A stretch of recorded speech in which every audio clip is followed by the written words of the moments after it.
hablando sobre los objetivos que tiene la materia de filosofía de la educación.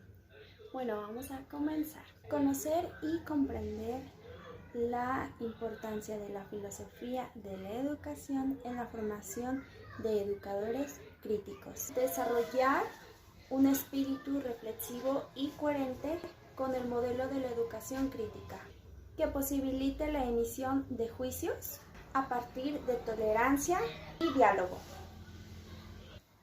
Tomar conciencia del posible compromiso sociocomunitario que la educación adopta a partir de un compromiso y comprensión de ética axiológica. Después tenemos reflexionar sobre las propuestas educativas para el siglo XXI que emergen a partir de la crisis de la modernidad.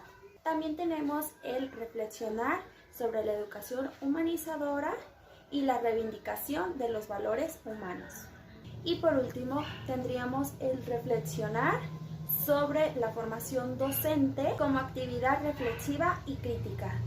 Y estos serían los objetivos que tiene la materia de filosofía de la educación. Hola, ¿qué tal? Me presento, mi nombre es Abigail y me da muchísimo gusto estar con ustedes el día de hoy en el Foro Innova y poder compartirles estos conceptos tan importantes en filosofía de la educación.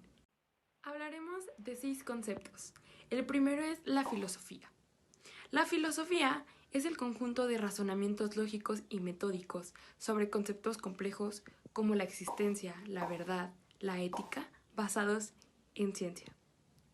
La epistemología es aquella que se encarga de buscar la validez de los conocimientos en general, donde se les permite dar una respuesta lógica a las preguntas de las cuales se parten. Sigue la axiología. Se encarga de analizar la ética, los valores y la moral.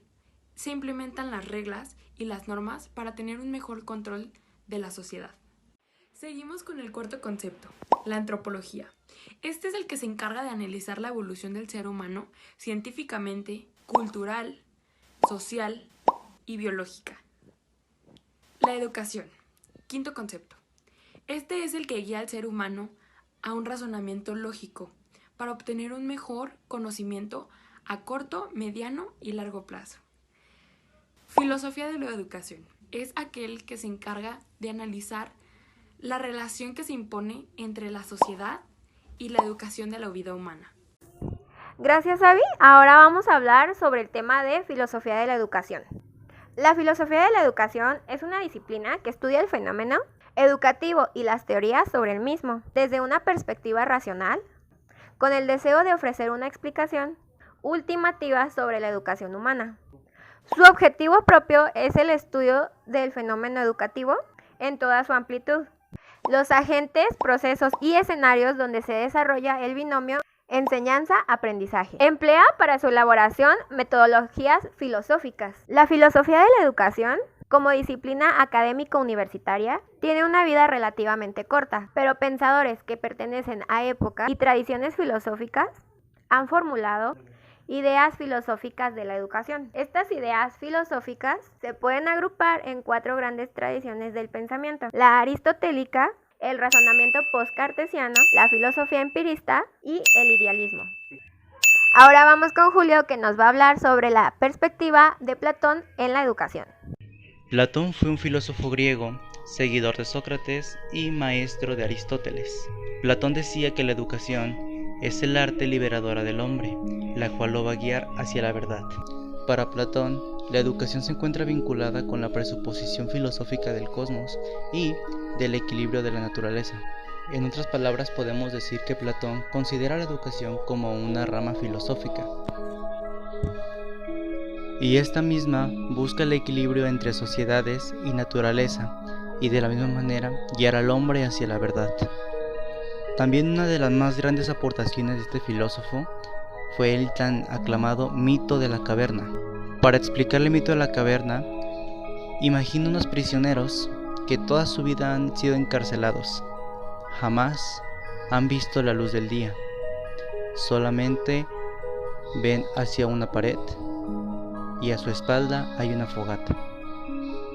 Tras la fogata pasan animales, personas, campesinos. Estas sombras generan figuras a los cuales los prisioneros es la única realidad que han conocido. Ahora, ¿qué pasaría si uno de estos prisioneros fuera liberado y viera el mundo tal y como lo conocemos? Lo primero que pasaría es que este esclavo vería el mundo diferente, quedaría cegado por la luz.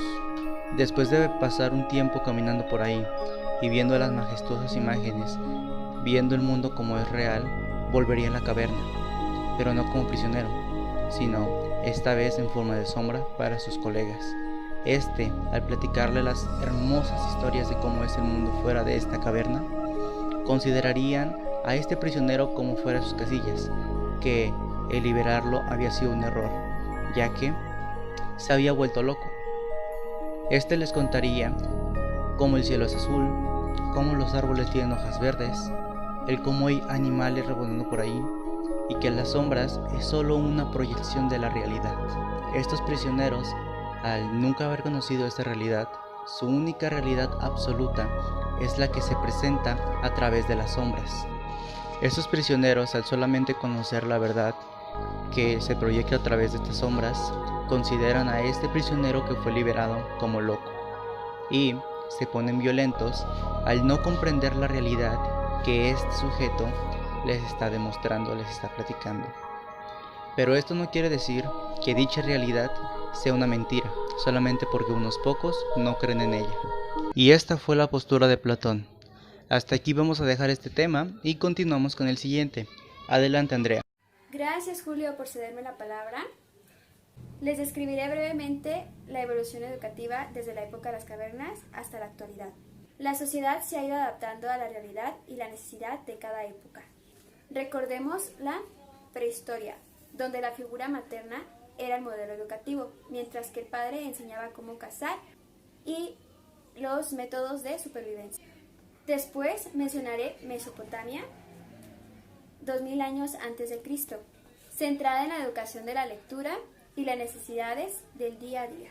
Pasaría a decir las academias de Platón, donde era un espacio de conversación, reflexión y experimentación libre. La Grecia-Roma, se buscaba una educación más completa, conocimientos necesarios como música, educación física, aritmética, entre otras. Les hablaré de la Edad Media, cuando todo aprendizaje giraba en torno a la Biblia y buscaba la perfección del individuo a través del espíritu. En el siglo XVIII, la escuela prusiana se basó en una división de clases y su modelo educativo se expandió a nivel internacional. En el año 1787, Federico Guillermo cambia el sistema. Pasa a ser una escuela obligatoria para todos los niños. La escuela nace en un mundo positivista regido por la economía industrial. El niño era comparable a un producto y el maestro se encargaba de enseñar una serie de contenidos y enseñaba lo que le pedían. En la actualidad no había un cambio desde la revolución industrial hasta que llegó la pandemia, logrando un cambio repentino. Todos en estos momentos de pandemia hacemos uso de aparatos electrónicos, adaptándonos a las clases virtuales, tanto como maestros, alumnos y papás. La pregunta es, ¿a dónde vamos a parar? ¿A dónde vamos a parar? ¿Cómo creen que evolucione la educación? Muchos dicen que la evolución va a terminar siendo virtual. Aunque me pregunto qué vamos a hacer con todas aquellas personas que no tienen los suficientes recursos para pagar un aparato electrónico, pagar internet o hasta pagar una recarga. Eso si descarto las zonas, aquellas colonias donde no llega el servicio de internet. Las personas se están acostumbrando a esta nueva forma de educar. Han concluido que la educación se va a enfocar para que los individuos sean autodidácticos, seleccionando disciplinas de su interés por medio de una plataforma. Pero no tendríamos socialización con los amigos, interacción con la sociedad, lo que provoca un sentimiento de soledad, afectando sus emociones, e incluso hasta el interés por aprender. Además, estar enfrente de las pantallas resulta un poco tedioso. Seamos sinceros, no contamos todavía con una disciplina excelente como Japón. Por ello, Para mí no es funcional este método. Sin embargo, también creo que no volveríamos a la escuela antigua tradicional.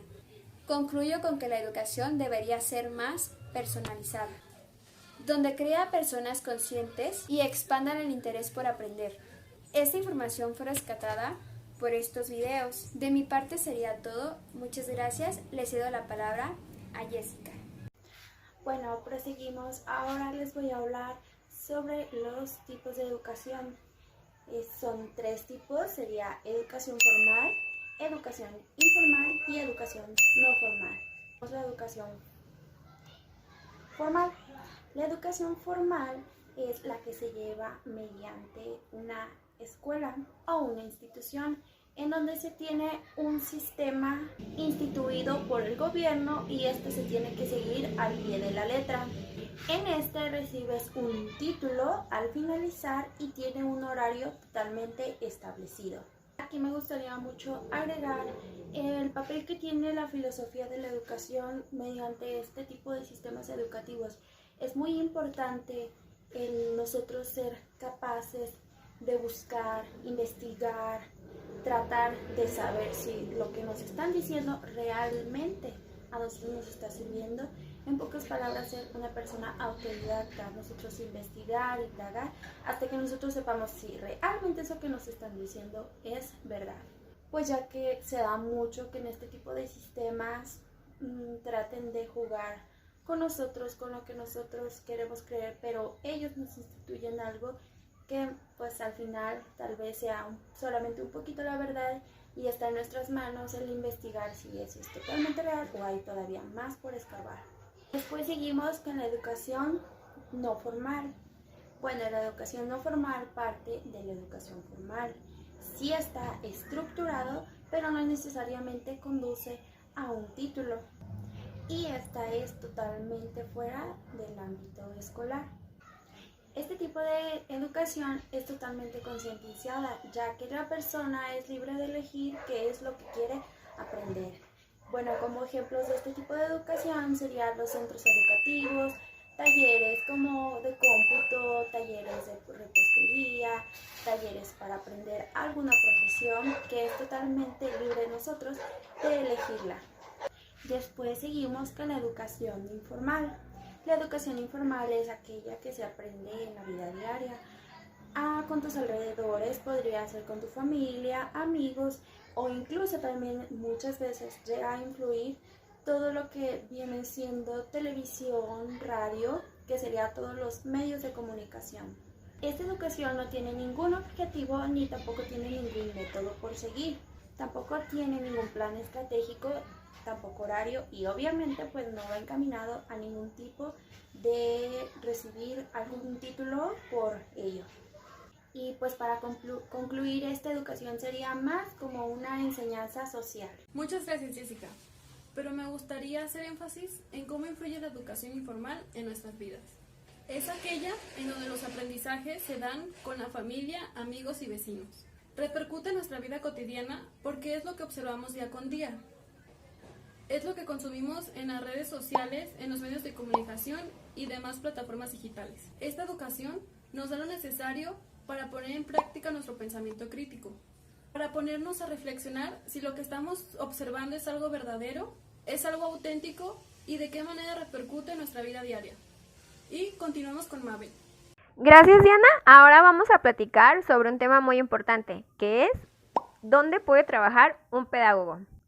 Los licenciados en pedagogía pueden trabajar en instituciones educativas, tanto privadas como públicas, en cualquiera de los niveles básico, medio superior y superior, o que realicen investigaciones sobre los fenómenos de aprendizaje y la enseñanza.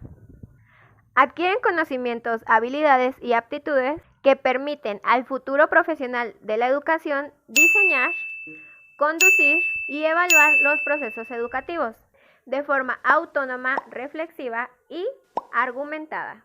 Algunos de los puestos que pueden desempeñar son formador y asesor, investigador, orientador, puede ser personal, académico o familiar, diseñador de materiales educativos, director y técnico de centros socioeducativos y culturales, agente de acción educativa, en organizaciones que prestan servicios sociales.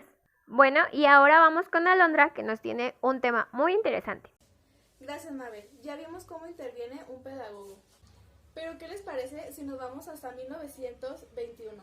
Este año es donde nace Paulo Freire. Paulo Reglus Neves Freire fue un pedagogo, filósofo y brasileño. Es conocido por su influyente trabajo, La pedagogía del oprimido. Paulo Freire define dos conceptos, el oprimido y el opresor. El oprimido es aquel individuo considerado por un opresor de menor estatus que sí mismo, mientras que el opresor se puede definir como aquel individuo que se autoproclama superior ante un sujeto ajeno a las características que dicho opresor considere normales. Freire sostiene que en las relaciones opresor-oprimido es el oprimido quien tiene la responsabilidad y libera a los opresores. La perspectiva de Paulo Freire es trabajar en la escuela el proceso de concienciación, desarrollando la curiosidad y la crítica en los alumnos. Esto supone en apoyar el desarrollo de la capacidad de los estudiantes para decidir por sí mismos qué aprender, cuándo y cómo, de acuerdo a su realidad. Para dar un mejor entendimiento al tema, un ejemplo claro sería dentro de una familia. En este caso, posicionamos a los padres como opresores y a los hijos como oprimidos. Cuando un adolescente toma una decisión, los padres desacreditarán dicha decisión al siempre considerar a su hijo como inferior a ellos. Por el momento, esto sería todo y continuamos con Diana. Gracias, Alondra, por tu información. Otra perspectiva a tomar en cuenta es la de John Dewey. John Dewey fue un pedagogo, psicólogo y filósofo estadounidense. Nació el 20 de octubre de 1859 y falleció el 1 de junio de 1952. Fue uno de los fundadores de la filosofía del pragmatismo, además de ser una de las figuras más representativas de la pedagogía progresista en su país. Para Dewey se le debe considerar a la escuela como una parte de la sociedad, donde el aprendizaje se basa en la acción y participación del niño. Nos propone dejar atrás la escuela tradicional para enfocarnos en la escuela nueva. Esto sucede porque el centro de la escuela tradicional es el magistrocentrismo. Esto hace referencia a que el maestro es proclamado como la máxima autoridad, que el alumno es el receptor. La escuela nueva es activa, hay una relación cordial entre maestros y alumnos, no es necesario la memorización y se busca que utilicen su lógica. Un claro ejemplo de esta nueva escuela nueva es Finlandia. En el currículum de Finlandia no hay exámenes, no hay deberes, los horarios son accesibles y los días educativos transcurren en juegos y paseos. John Dewey decía que la educación no es preparación para la vida, sino que es vida. Esta es la perspectiva de educación de John Dewey. Continuamos con Abby. ¿Recuerdan a Antonio Gramsci? Bueno, pues el día de hoy les voy a hacer recordar quién fue. Gramsci nació en el año 1891 y murió en 1937. Este pasó gran parte de su vida en prisión por ir en contra del régimen fascista de Mussolini. Gramsci era marxista. Él decía que el marxismo es estructuralista. ¿Qué es el marxismo? El marxismo es el que rechaza el capitalismo y defiende la construcción de una sociedad sin clases y sin Estado. Antonio rechazó la globalización, apoyó la Revolución Rusa, juntó al obrero del norte con el obrero del sur para hacer una revolución proletaria. Lo metieron a la cárcel en 1925, como les comenté al principio. Lo que Mussolini quería era que el cerebro de Gramsci ya no funcionara. Querían impedir que él siguiera escribiendo, que él siguiera tratando de abrir las mentes de la sociedad. Y aún así, eso no fue algún impedimento para que él escribiera en la cárcel un libro con más de 3.000 páginas. Gramsci explica la hegemonía. ¿Qué es la hegemonía? Bueno, es en cómo la clase dominante impone ideas a clases sociales proletarias. Por ejemplo, hacen control social por medio del sistema educativo, por medio de la religión, por la cultura y por los medios de comunicación, ya que estos son controlados por el gobierno, el cual el gobierno lo que quiere hacer es que la mente de las personas no avance y siempre se mantengan en su zona de confort. Por eso Gramsci definía el Estado como instrumento de la clase dominante para mantenerse en el poder y siempre poder tener el control de los proletarios. Este se divide en dos partes. El restringido, ¿cuál es? Bueno, es donde están las leyes, los jueces, las cárceles, los policías, el ejército. Y es el ampliado también. ¿Qué es el ampliado? Bueno, donde está la sociedad civil, los gobernantes, los periodistas y profesores.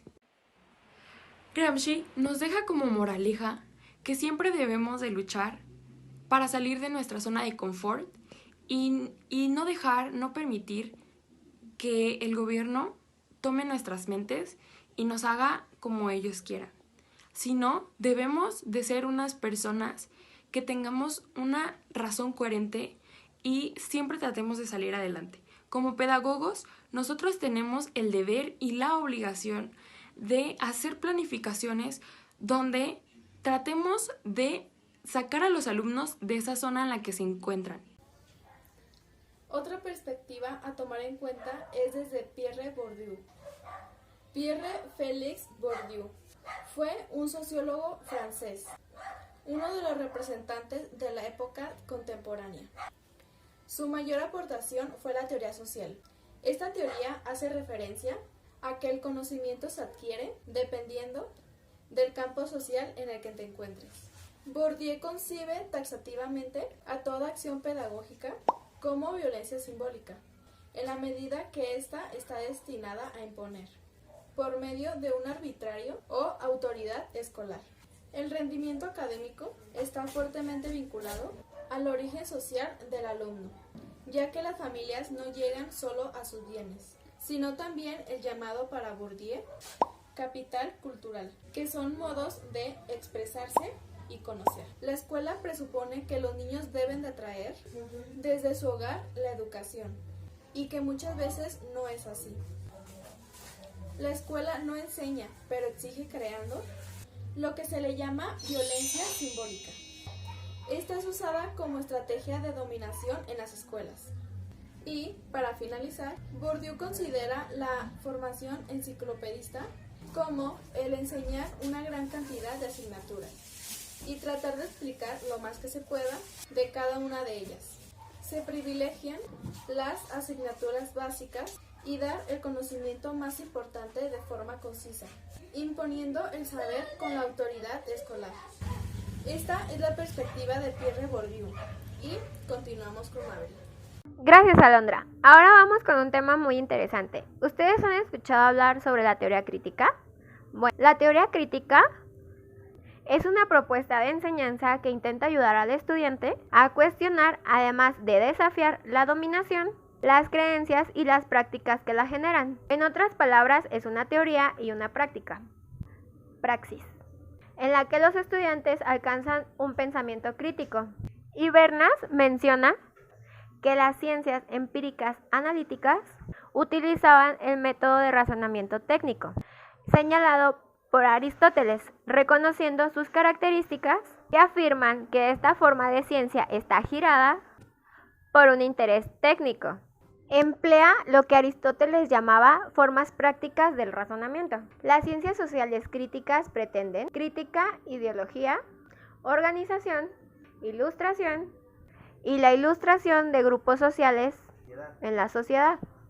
Así entendía la ciencia crítica de la educación.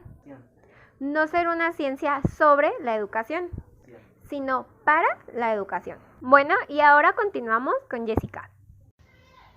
Bueno, proseguimos. Ahora yo voy a hacer una crítica desde un enfoque político. Para esto yo me voy a basar en este documento que es la reforma educativa que tenemos, que fue publicada en el año 2016.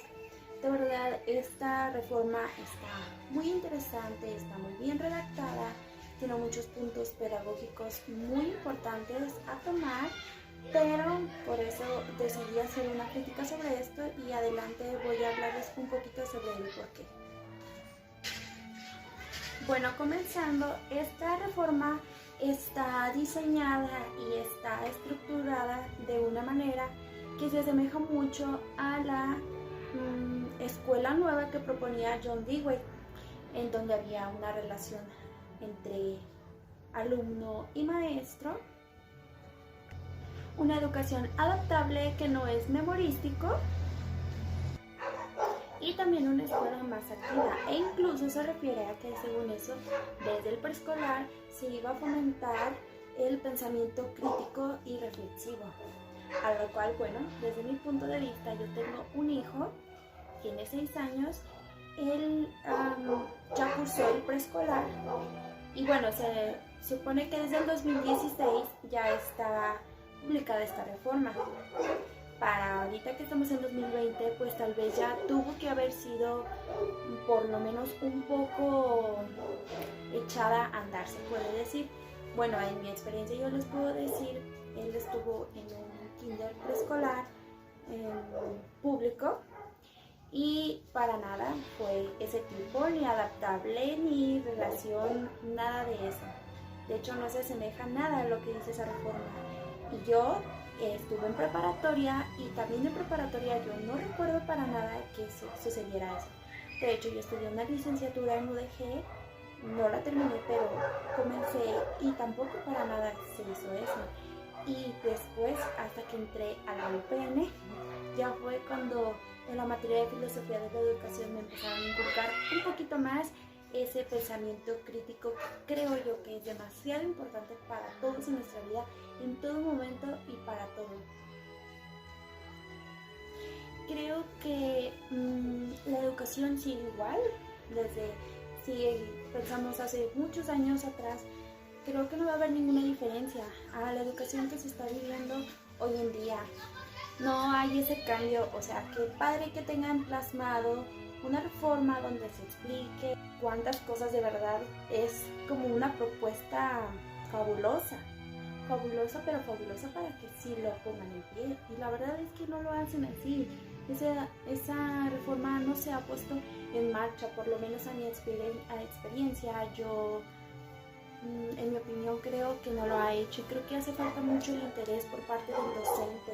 De verdad creo que es muy importante que ellos mismos se comprometan, que tengan ese amor, que si ahí está instituido algo, bueno, tratas tú de hacer algo. Creo que es muy importante desde un pensamiento crítico y reflexivo a tener el tipo de educación y la manera en que se educa en ese tipo de escuelas. Creo que ya es hora de que no solamente se prepare a los alumnos para ser unos simples empleados. Creo que es muy importante también crearlos y apoyarlos para muchas cosas. ¿Cuántas veces no hemos visto o conocemos personas que una persona que estudió un doctorado, que es un doctor, gana igual que un carnicero que solamente tiene hasta una educación secundaria? No es por discriminar, pero ahí se ve de verdad todo el esfuerzo que se le pone, todo ese empeño, desvelos, que quizá a lo mejor y ese estudiante tuvo que trabajar y estudiar, porque vivimos en un país que no tiene muchas oportunidades y que la mayoría de los estudiantes también trabajan, que se vuelve algo muy pesado. Y cómo es que a lo mejor y hasta ese carnicero pueda llegar a ganar más que el mismo doctor que tiene su título. Creo que es muy importante replantear todo eso, creo que es muy importante tomar en cuenta todos esos puntos, porque de verdad no me parece, al menos a mí, en lo absoluto justo eso. Y creo que mencionando el enfoque político, creo que la política deberían de ponerle mucho interés a eso. Creo que es demasiado importante que las personas, que los gobernantes, que hasta el mismo presidente sea más inteligente y tenga esas ganas por crear un futuro mejor. Nosotros somos los jóvenes futuro de este México y creo que muchos, me incluyo, tenemos ese deseo por cambiar, por no seguir como seguimos hasta ahorita, de verdad de poner nuestro granito de arena.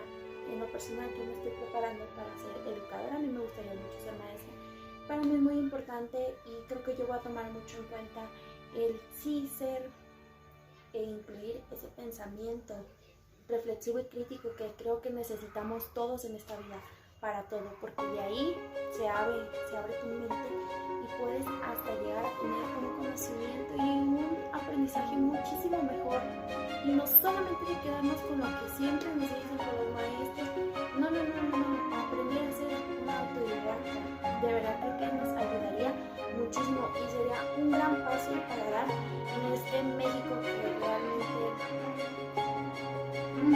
pues se escucha feo, pero hasta cierto punto es muy ignorante, que también es un país tercermundista, que nosotros somos ¿cómo lo puedo decir? Nosotros vamos a hacer ese pilar para que este México cambie. Sería muy padre, de verdad, tomar todo eso. Será muy importante que revisaran esto y realmente si quieren o ustedes mismos estaría muy padre, de verdad. Bueno, para concluir, yo encontré muchas noticias relacionadas con esta tipo de reforma, en la cual igual parece una propuesta maravillosa, muy interesante, muy bien propuesta, muy bien planteada. Parece que sí, las personas que lo hicieron sí se esforzaron muchísimo en plantear todo este tipo de reformas, pero no basta con eso. Hay que poner andar, tenemos que nosotros tener ese interés por ponerla para poder nosotros a lo mejor hacer ese cocino, hacer un cambio, hacer algo diferente. Pero si ustedes tienen la posibilidad de checar esta reforma y la completa, de verdad les va a gustar mucho, les va a servir mucho. Quizás si después ustedes tienen un plan personal de hacer una escuela o algo así, que ojalá que sí, porque sí sería muy importante. Estaría padre que tomaran esto en cuenta, que tienen cosas muy bien planteadas y está muy padre. Esta información la encontré en el repositorio de información Redalic. Aquí les dejo el link por si ustedes quieren verla o checarla después. Muchas gracias. Ahora hablaremos sobre el currículum. La importancia de desarrollar un currículum es que el docente pueda desarrollar actividades claras, concisas y divertidas para los niños, para de esta manera desarrollar sus habilidades. Para los alumnos, el conocer, analizar y revisar un currículum es de suma importancia, ya que esto hace que conozcan las actividades planeadas y entiendan el porqué de cada actividad. Detrás de un currículum escolar está toda la preparación pedagógica de un docente, toda la imaginación que ellos tienen para crear las actividades que sean divertidas, que sean claras, para que los niños puedan entender las actividades que se les dejan y que entiendan la finalidad de cada una de ellas y que éstas respondan a las capacidades intelectuales y culturales de cada alumno. La diferencia que tiene México en comparación a otros países es que otros países cuentan con la libertad de la responsabilidad entre los niños. Por ejemplo, Japón, desde pequeños inculca la responsabilidad de los niños al dejarlos ir solos a la escuela, entre comillas, ya que siempre estarán acompañados de un adulto y de aparatos electrónicos que salvaguarden su integridad. Esto hace que los niños de Japón desarrollen un sentido por la responsabilidad y al mismo tiempo hace que sus valores crezcan. En Finlandia, por ejemplo, los niños no tienen tarea. El tiempo curricular que utilizan para sus clases es el único que utilizan mediante todo su día para aprender y estudiar lo que se debe aprender, ya que las escuelas están más que equipadas con el equipo necesario para que los niños puedan entender todas sus actividades de manera correcta. En Canadá se enfocan mucho en las matemáticas, ya que las matemáticas las consideran como base de todo en dicho país. Uno de los principales problemas de México en la educación es el dinero que invierte en el gobierno, ya que no es suficiente para solventar los gastos que un estudiante puede tener a lo largo de una carrera universitaria, o al igual que los planes de estudio sean ya prediseñados y no se adapten a las necesidades de los niños, sino que ya vienen en una manera general, como si todos fuéramos mercancía producida por una fábrica. El problema de la educación surge desde el gobierno, desde cómo invierten el dinero hasta los maestros, ya que en el país no hay capacitación suficiente para poder solventar las necesidades de todos los alumnos. y esa es una problemática que se lleva discutiendo varios años.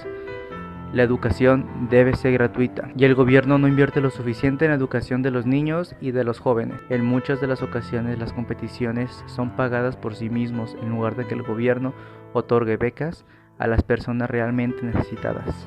La capacitación de los maestros debe ser cada 10 años. Desde Paulo Freire y la pedagogía del oprimido, Platón y el mito de la caverna, John Dewey y la escuela nueva, Antonio Gramsci y la hegemonía, Perry Bourdieu y su teoría social, todos ellos han generado un cambio en la cultura, en su época que trasciende hasta la época actual. Dichos cambios se pueden adaptar a la pedagogía, la cual provoca que haya cambios en la estructura pedagógica y en el pensamiento de las personas, por lo que las estrategias empleadas para el alumnado están constantes a cambiar gracias a estos pensamientos. Por lo que en cada uno de los principios de esos autores se puede aplicar actualmente en cada uno de los ámbitos de un currículum. En el currículum nacional yo cambiaría que los docentes tuvieran una capacitación mucho más especializada y sobre todo que haya escuelas especiales para niños especiales con los cuales las necesidades son aún más grandes. Si pudiera, aumentaría la calidad de vida que tienen los maestros, ya que al ser uno de los empleos peor pagados en el país, no se toma mucha consideración al momento de desarrollarse profesionalmente para esta profesión, por lo cual reside en que la educación de los niños, que posteriormente serán adultos, será deficiente. Las siguientes generaciones no podrán sacar adelante al país, ya que México seguirá viviendo en la ignorancia. Mi nombre es Julio Guzmán, soy estudiante de la UPN del grupo de primero B y la materia es Filosofía de la Educación. Muchas gracias. Muchas gracias a ti. Y continuamos con el papel del educador. En algunos lugares han tenido la misma enseñanza desde hace mucho tiempo. Y como sociedad no es totalmente funcional, porque hay alumnos con diferentes capacidades y habilidades. De esta manera, hace imposible que se enseñe de una sola manera. Hay que encontrar la manera de enseñar a todos. El papel de un educador puede ser versátil, desde lo más simple hasta lo más complejo. Una de ellas sería involucrar a las familias, que haya igualdad en el aula, que tanto el maestro como el alumno participen, que haya un diálogo entre el alumno y el maestro para que ambos expresen su conocimiento, despertar en los niños curiosidad, creatividad y colaboración, observar a todos los niños para ver cuáles son sus intereses, fomentar valores y ofrecer autonomía a los alumnos. Nuestro papel como educador es tener amor por lo que hacemos, responsabilidad y empatía con los alumnos, ayudar y apoyar en todo momento y siempre hacer lo que esté en nuestras manos para lograr nuestros objetivos. Mi papel como educadora es guiar y acompañar a los alumnos a través de todas las situaciones que se puedan presentar, apoyarlos y alentarlos para superar las mismas y promover el constante cuestionamiento de las cosas. La fuente de consulta de este tema fue sacada del libro Viaje a la Escuela del Siglo XXI, autor Hernando Calvo, producido por la Fundación Movistar, y el documental Habilidades para el Aula del Siglo XXI. Continuamos con Andrea Ibarra. Ella les hablará sobre las características del educador en el siglo XXI. Muchas gracias, Diana. Ahora les mencionaré cuáles son las características del educador del siglo XXI. Principalmente es enseñar la manera de investigar, saber utilizar la tecnología para conseguir la información correcta. Punto número 2. Los docentes deben conocer la realidad que le rodea al niño. Punto número 3. El profesor inspira, motiva para que sus alumnos tengan el interés de aprender y obtener nuevos conocimientos. Punto número 4. Uno de los puntos más importantes, que el docente inspire curiosidad para que surja el aprendizaje y la autonomía. Punto número 5. Profesionales capaces de propiciar, potenciar el desarrollo y calidad de vida. Punto número 6. El profesor, además de enseñar, además debe ser alguien que sepa escuchar, comprender y apoyar dentro de la vida académica, social o familiar. Y para finalizar, un educador debe de poseer las siguientes características o cualidades: responsabilidad, flexibilidad, preocupación, cooperativismo, creatividad, dedicación, decisión, empatía y por último, ser cautivos. Estas son las características que debe tener un educador del siglo XXI. Muchas gracias. Hola, yo soy Julio Guzmán. Una de las dificultades que tuve al momento de grabar este video fue que yo fui el responsable de la edición de estos temas, entonces pues andar cortando en todos los videos fue algo muy pesado, pero se pudo hacer. Y también en lo personal en mis temas, pues no me costó un trabajo el decir mis diálogos. Lo que me costó más trabajo fue el tratar de acomodar la cámara al momento de grabar. Y aparte yo me suelo mover mucho, entonces el estar como que estático en pues en las grabaciones me costó un poquito de trabajo, pero se pudo lograr. Hola, pues a mí lo que más se me dificultó para realizar el video fue redactar después de haber tenido la información y también me costó un poco de trabajo saber si la información que estaba proporcionando era correcta, así que tuve que ir por otras fuentes y compararlas para ver si eran realmente ciertas.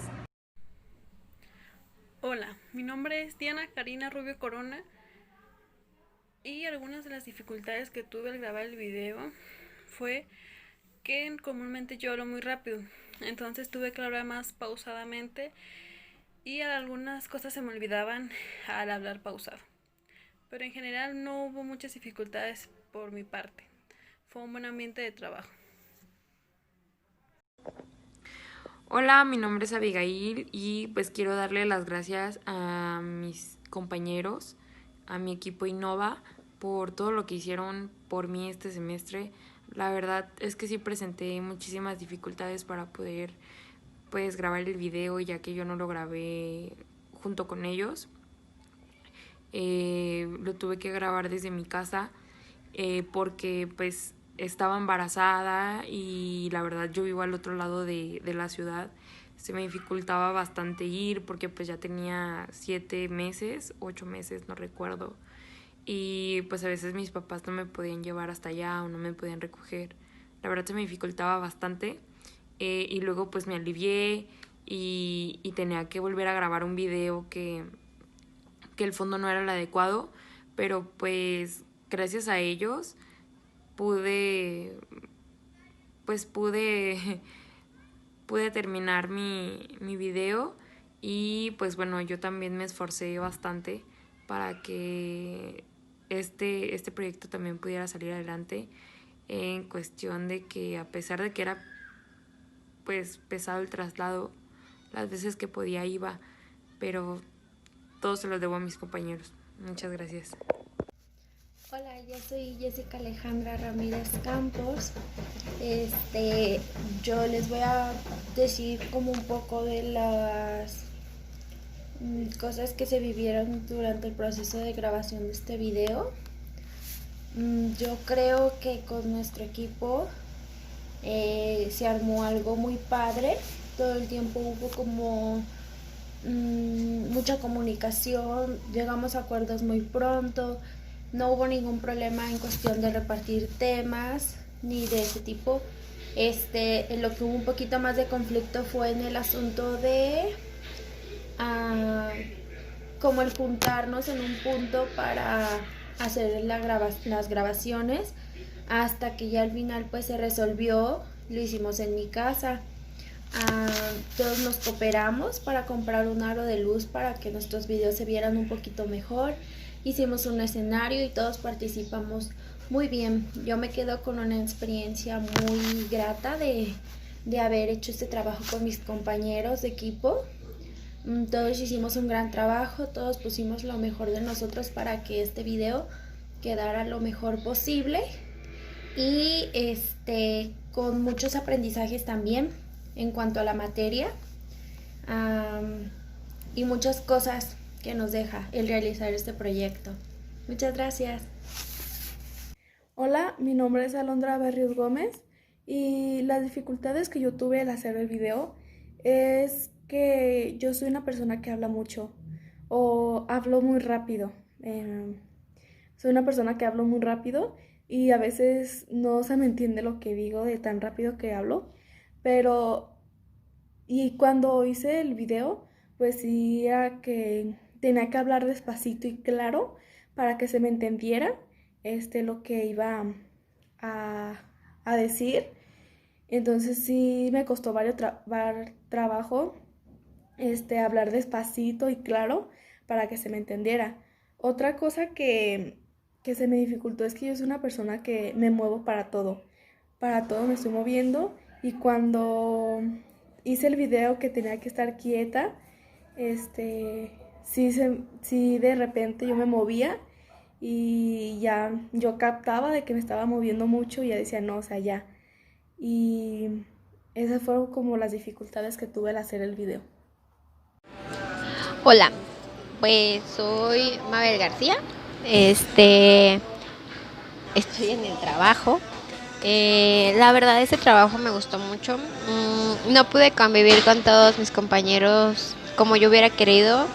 Ellos me comprenden que trabajo, soy mamá, atiendo casa, estudio. Entonces, la verdad fue un trabajo que me gustó mucho, mucho hacer. Creo que de alguna manera temas que no entendía o temas viendo a la hora que exponían o viendo cómo armaban sus exposiciones para el video, fue la forma en la que a mí me ayudó un poco más el entenderlos. Conocí personas, tuve la oportunidad de coincidir en un equipo que la verdad son muy comprensivos, son muy amigables. Bueno, son la verdad unas grandes personas. Me gustó la forma en cómo dividieron el trabajo, que nos tomamos en cuenta todos contra todos. O sea, si yo tenía un inconveniente, ellos lo entendían totalmente. Entonces, por esa parte también creo que coincidí con personas que me entendían. Este video la verdad lo estoy grabando porque quería decírselos también, que la verdad agradezco haber coincidido con todos ellos y que espero poder continuar estudiando junto con ellos. Espero poder trabajar, hacer equipo con todos, y pues ya, eso sería todo. Muchas gracias.